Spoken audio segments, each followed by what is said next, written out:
అందరికీ నమస్కారం అండి. ఈ రోజు పెద్ద ఎత్తున నాకు కొన్ని కాల్స్ వచ్చాయి. కారణం ఏంటి అంటే పవన్ కళ్యాణ్ గారు కనిపించట్లేదు, వరద స్థాయి ఇంత ఇదిగా ఉండి ప్రజలు ఇబ్బందులు పడుతుంటే పవన్ కళ్యాణ్ గారు ఎక్కడికి వెళ్లారు కనిపించట్లేదు అని చెప్పేసి పెద్ద ఎత్తున ఈవెన్ మీడియా ఛానల్స్ కూడా దీని గురించి డిబేట్ పెట్టి నన్ను డిబేట్ కి రమ్మని కాల్స్ చేశారు. బట్ నేను జర్నీలో ఉండడం మూలంగా డిబేట్లకు అటెండ్ అవ్వలేకపోయాను, అక్కడ చెప్పలేకపోయాను. కాబట్టి ఈ సమస్య సామాన్యుల నుంచి కూడా నాకు ఫోన్లు వచ్చాయి కాబట్టి అందరికీ తెలియాలని మాత్రమే ఈ వీడియో చేస్తున్నాను. ప్రభుత్వానికి పెద్ద మనకి పార్టీ పరంగా పవన్ కళ్యాణ్ గారు మన పార్టీకి అధ్యక్షుల వారు అలాగే డిప్యూటీ సీఎం గారు అయి ఉండొచ్చు, కానీ ప్రభుత్వానికి పెద్దగా వ్యవహరించే వ్యక్తి గౌరవనీయులైనటువంటి చంద్రబాబు నాయుడు గారు. ఆయన బాధితుల్ని, బాధల్లో ఉన్న వాళ్ళకి భరోసా ఇవ్వడం అవసరం కాబట్టి ఆయన తిరుగుతూ సమీక్ష చేస్తూ జరుగుతున్న స్థానిక పరిస్థితులు తెలుసుకుంటూ సంబంధిత అధికారులకు ఆయన అక్కడి నుంచి ఇన్స్ట్రక్షన్స్ ఇస్తూ ఉన్నారు. అది జరుగుతూ ఉంది. నిన్న పవన్ కళ్యాణ్ గారు పుట్టినరోజు.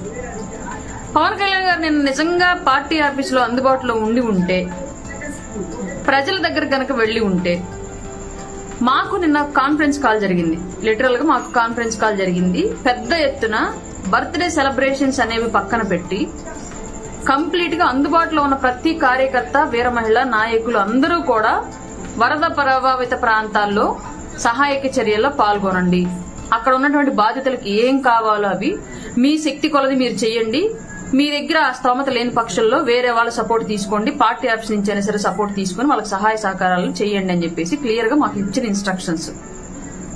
నిన్న ఆయన అందుబాటులో లేకపోవడానికి కారణం, ఆయన గనక నిన్న మంగళగిరి ఆఫీసులోనో ఆంధ్రప్రదేశ్ లో గనక ఉంటే ఎవరు ఎన్ని చెప్పినా సరే అందరూ ఆయన బర్త్డే విషెస్ కోసం బొకేలో గిఫ్ట్ లో పట్టుకుని పార్టీ ఆఫీస్ చుట్టూ తిరిగేవాళ్ళు, ఈ సహాయక చర్యల్లో కూడా పాల్గొనేవాళ్ళు కాదు. ఇది వాస్తవంగా మనం ఒప్పుకోవాల్సిన అంశం.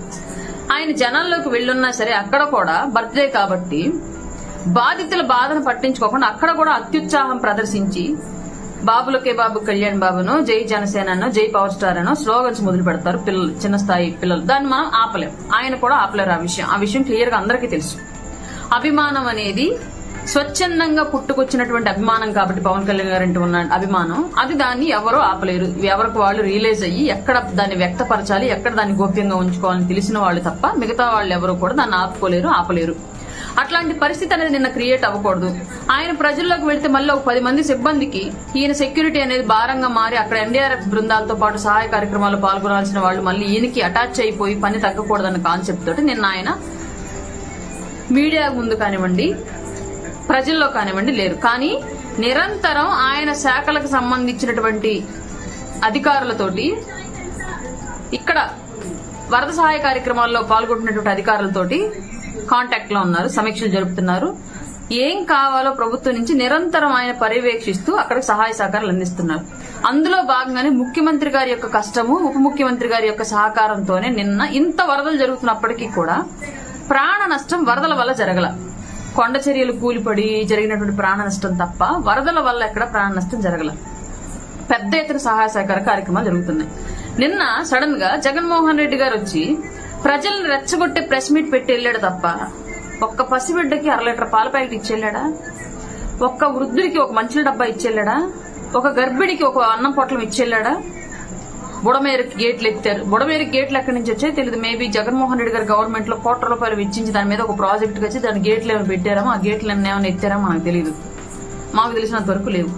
ఇన్ని జరుగుతూ ఇంత పవన్ కళ్యాణ్ గారు ఇంత స్థాయిలో సహాయ సహకారాలు అందిస్తూ ఆయన నిరంతరము ప్రజల కోసం ఆలోచిస్తూ ఉన్నా సరే ఇంకా ఆయన శంకించడం ఏంటి నాకు అర్థం కాలేదు.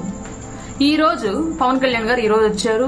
ఆల్రెడీ డిజాస్టర్ మేనేజ్మెంట్ కార్యాలయం ఏదైతే ఉందో అక్కడి నుంచి ఆ డిజాస్టర్ మేనేజ్మెంట్ నిధికి సంబంధించి గతంలో జగన్మోహన్ రెడ్డి ఆ నిధులను కూడా వేరే కారణాలకు వాడేసుకుని అక్కడ ఏమీ లేకుండా ఖాళీగా పెట్టాడు.